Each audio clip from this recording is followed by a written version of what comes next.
Baik, Assalamualaikum warahmatullahi wabarakatuh. Kepada yang terhormat Ibu Dr. Kaniati Amalia MPD, selaku dosen mata kuliah Manajemen Perubahan, di sini kami dari kelompok 7 akan mempresentasikan hasil diskusi kami dengan pokok bahasan yaitu menghubungkan visi dengan perubahan. Next.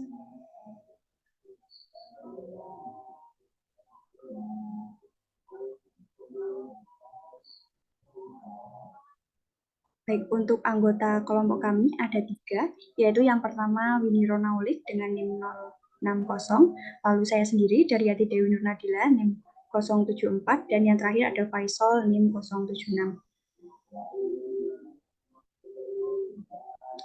Lalu presentasi kami akan membahas 4 materi. Yang pertama adalah esensi visi dalam organisasi, lalu yang kedua proses pencapaian visi, lalu yang ketiga penyebab kegagalan visi, dan yang terakhir visi dan perubahan.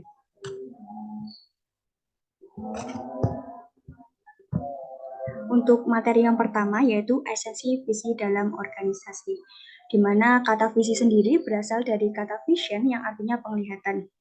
Yang diartikan sebagai visi ialah pandangan yang berkaitan dengan tujuan jangka panjang atau rencana yang akan dituju oleh suatu organisasi maupun perusahaan. Visi ini sendiri biasanya berisikan pernyataan yang singkat serta jelas, namun dapat memuat seluruh tujuan dan cita-cita suatu organisasi maupun lembaga.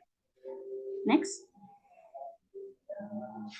Lalu ada pengertian visi menurut para ahli, di mana kelompok kami mengambil 2 ahli, yang pertama adalah Kotler dan yang kedua ada Wibisono, di mana menurut Kotler visi adalah sebuah pernyataan yang berkaitan dengan tujuan organisasi yang ditampilkan dalam pelayanan dan produk yang ditawarkan dan dipromosikan yang berupa cita-cita, masa depan, nilai-nilai aspirasi, kebutuhan yang dapat dipenuhi, serta pelayanan kelompok masyarakat. Sedangkan untuk dari Wibisono, visi adalah serangkaian kata-kata atau kalimat yang menyampaikan impian, cita-cita, rencana, harapan sebuah perkumpulan, organisasi, perusahaan yang ingin dicapai di masa depan. Visi juga dapat dikatakan sebagai suatu hal yang sangat dibutuhkan dalam organisasi demi mewujudkan kesuksesan dan kelestarian sebuah organisasi jangka panjang. Dari penjelasan tadi, dapat disimpulkan bahwa visi adalah suatu kondisi yang ingin dicapai perusahaan pada jangka waktu yang panjang dan juga lama. Next. Untuk selanjutnya akan dipresentasikan oleh rekan saya. Baik, di sini saya akan melanjutkan presentasi dari teman saya, yaitu mengenai proses pencapaian visi. Jadi, proses pencapaian visi itu dari suatu organisasi, yaitu memerlukan langkah-langkah yang terencana dan juga terstruktur. Terutama ketika kita melibatkan perubahan yang signifikan dalam budaya organisasi, strategi, atau operasi dari organisasi itu. Jadi untuk menuju ke pencapaian visi, kita memerlukan beberapa langkah. Dan di sini ada beberapa langkah yang kami pakai untuk menuju pencapaian visi suatu organisasi yang lebih baik. Yang pertama yaitu ada pemahaman terhadap visi. Nah, perlu kita ketahui bahwasannya pemahaman terhadap visi ini menjadi langkah awal dalam mencapai visi, yaitu memahami dengan baik apa yang ingin dicapai. Jadi dalam suatu organisasi maupun perusahaan, kita harus mengetahui terlebih dahulu terkait visi kita itu seperti apa. Jadi itu langkah awalnya. Terus yang kedua yaitu mengenai evaluasi kondisi saat ini. Setelah kita melihat visi kita, kita juga harus melihat kondisi saat ini. Jadi di dalam organisasi perlu yang namanya evaluasi kondisi. Jadi tujuannya itu yaitu untuk mengidentifikasi antara keadaan sekarang dengan visi yang diinginkan. Jadi analisis kekuatan dan kelemahan dari internal suatu organisasi maupun internal dari suatu perusahaan ini akan mencerminkan. Jadi bagaimana kondisinya sehingga kita harus mencapai visi ini. Seperti itu. Terus yang ketiga yaitu ada komunikasi dan keterlibatan. setelah adanya evaluasi, kita harus mengedepankan komunikasi. Karena kalau kita melihat di suatu perusahaan maupun organisasi, komunikasi ini akan menjadi suatu hal yang sangat penting untuk kita terapkan secara baik. Jadi komunikasi ini antara komunikasi yang efektif tentang visi kepada seluruh anggota organisasi adalah kunci untuk mendapatkan dukungan dan keterlibatan yang diperlukan, mulai dari anggota organisasi yang perlu merasa terlibat dan memiliki pemahaman yang mendalam tentang visi yang nanti akan kita kejar. Jadi sehingga komunikasinya itu tidak putus dan komunikasinya tetap berjalan. Setelah komunikasi, yang keempat itu ada pengembangan rencana tindakan. Jadi berdasarkan analisis kondisi, kita akan melihat visi yang diinginkan organisasi ini perlu mengembangkan suatu rencana tindakan yang konkret. Jadi tidak hanya omon-omon saja, dan juga terstruktur. Rencana tindakan ini harus mencangkup langkah-langkah yang sangat spesifik, tanggung jawab serta jadwal waktu dan juga indikator kinerja kunci untuk mengukur kemajuan dari tindakan itu. Terus yang kelima yaitu ada implementasi dan pengelolaan perubahan. Nah, langkah implementasi perubahan ini harus dilakukan dengan hati-hati dan juga berkelanjutan. Jadi manajemen perubahan yang efektif diperlukan untuk mengatasi hambatan, menangani resistensi, dan juga memastikan bahwa perubahan yang terjadi itu sesuai dengan rencana yang telah ditentukan. Terus yang keenam yaitu pemantauan dan juga evaluasi. Jadi antara pemahaman dan evaluasi ini berbeda ya, antara pemantauan evaluasi dengan evaluasi kondisi saat ini.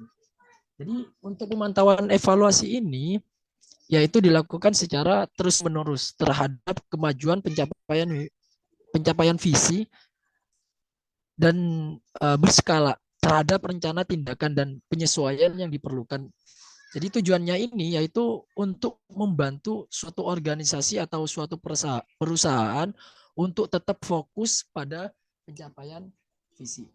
Terus yang ketujuh yaitu ada konsolidasi dan juga integrasi. Nah, pencapaian visi bukanlah apa ya akhir dari suatu perjalanan, tetapi awal dari phase baru dalam perkembangan suatu organisasi atau suatu perusahaan, karena visi ini akan menjadi hal atau target yang harus dicapai. Jadi visi yang tercapai harus diintegrasikan ke dalam budaya terstruktur dan juga praktek organisasi untuk memastikan kesinambungan dan juga keberlanjutan dengan mengikuti langkah-langkah yang mungkin telah disediakan. Organisasi atau suatu perusahaan dapat mencapai visi yang efektif dan juga berkelanjutan sambil mengelola perubahan yang diperlukan untuk mencapai. Okay, next. Ya, mungkin selanjutnya akan dijelaskan oleh teman saya. Penyebab dari kegagalan visi itu sendiri yaitu eh, disebabkan oleh berbagai faktor, baik internal maupun eksternal. Ada beberapa faktor kegagalan visi ini, yaitu meliputi tentang kurangnya kepemimpinan efektif. Hal ini sudah dijelaskan oleh Burt Nanus dalam bukunya Kepemimpinan Visioner.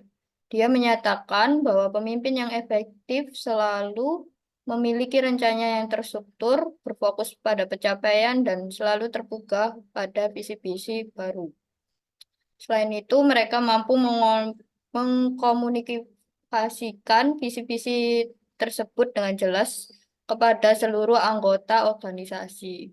Nah, kepemimpinan yang sukses ini menurut Nanus sangat terkait dengan keberhasilan dalam mewujudkan visi yang kuat. Karena itu, eh, Nanus mengungkapkan bahwa organisasi yang berhasil adalah yang mampu menghasilkan pemimpin-pemimpin yang memiliki komitmen kuat terhadap visi. Lalu yang kedua ada ketidaksesuaian antara budaya organisasi dan visi. Jika suatu organisasi ini tidak sejalan dengan nilai-nilai keyakinan atau praktik yang ada dalam budaya organisasi tersebut, maka akan sulit untuk menerapkan visi tersebut secara konsisten. Dan yang ketiga adanya keterbatasan sumber daya. Keterbatasan sumber daya ini bisa saja manusia, keuangan, ataupun infrastruktur yang dapat menjadi penghalang serius bagi pencapaian visi.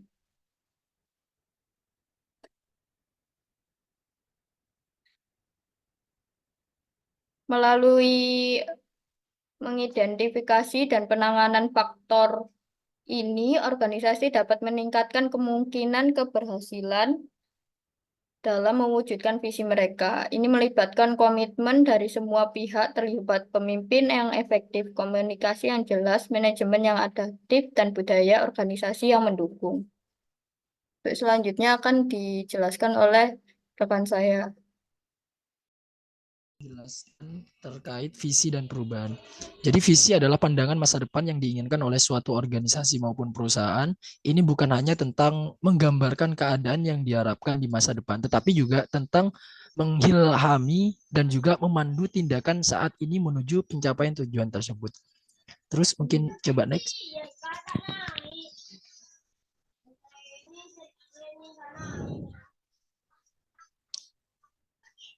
Oke, next. Nah, ada beberapa hal dalam menyikapi visi dalam perubahan. Yang pertama yaitu adanya inspirasi dan juga motivasi. Nah, visi yang kuat dan visi yang kuat dan inspiratif memiliki kekuatan untuk memotivasi dan menginspirasi anggota organisasi untuk terus bekerja keras menuju pencapaian yang diinginkan. Terus yang kedua yaitu mendorong inovasi. Jadi visi yang menantang dan ambisius dapat mendorong organisasi untuk berinovasi dan terus berinovasi dan juga beradaptasi dengan perubahan lingkungan dan juga membuka bagi hal-hal yang ingin dia capai. Terus yang ketiga yaitu transformasi budaya organisasi. Jadi visi yang terkait dengan misi dapat menjadi pendorong utama untuk transformasi budaya dari suatu organisasi maupun perusahaan. Jadi perubahan budaya yang mendukung visi akan memperkuat upaya suatu organisasi dalam mencapai misi mereka. Terus yang keempat yaitu mengenai fleksibilitas dan dalam perubahan.